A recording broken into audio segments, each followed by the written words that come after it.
našem rybníku, tam v ráji řas a vodníků. Já sleduju totiž šest povzdálí. Ropuchu s medvědem od ucha k uchu s úsměvem, to vždycky, když to žabák ubalí.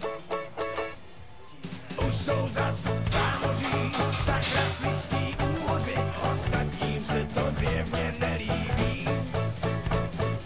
Připlujou, machlujou, kde jakou řečí hovoří, sebevědomí jim nechybí.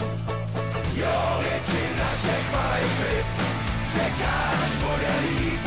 Nechtěj se plácat, páně živořit a na ně žít, hledaj svý místo na slunci, jak šiky na slunci, no prostě si chtěj holky přilepšit.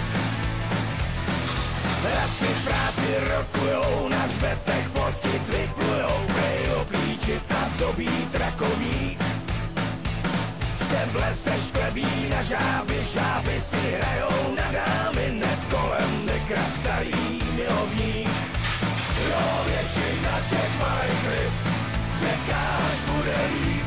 Nechtěj se plácat, páně živořit a na dně žít, hledaj svý místo na slunci, jak štiky na slunci, no prostě si chtěj holky přilepšit.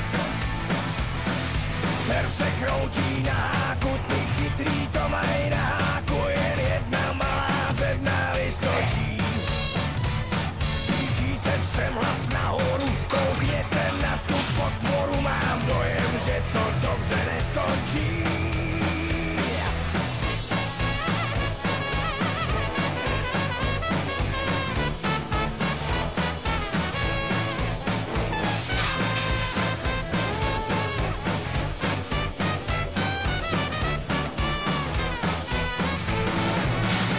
Většina těch malých ryb čeká, až bude líp.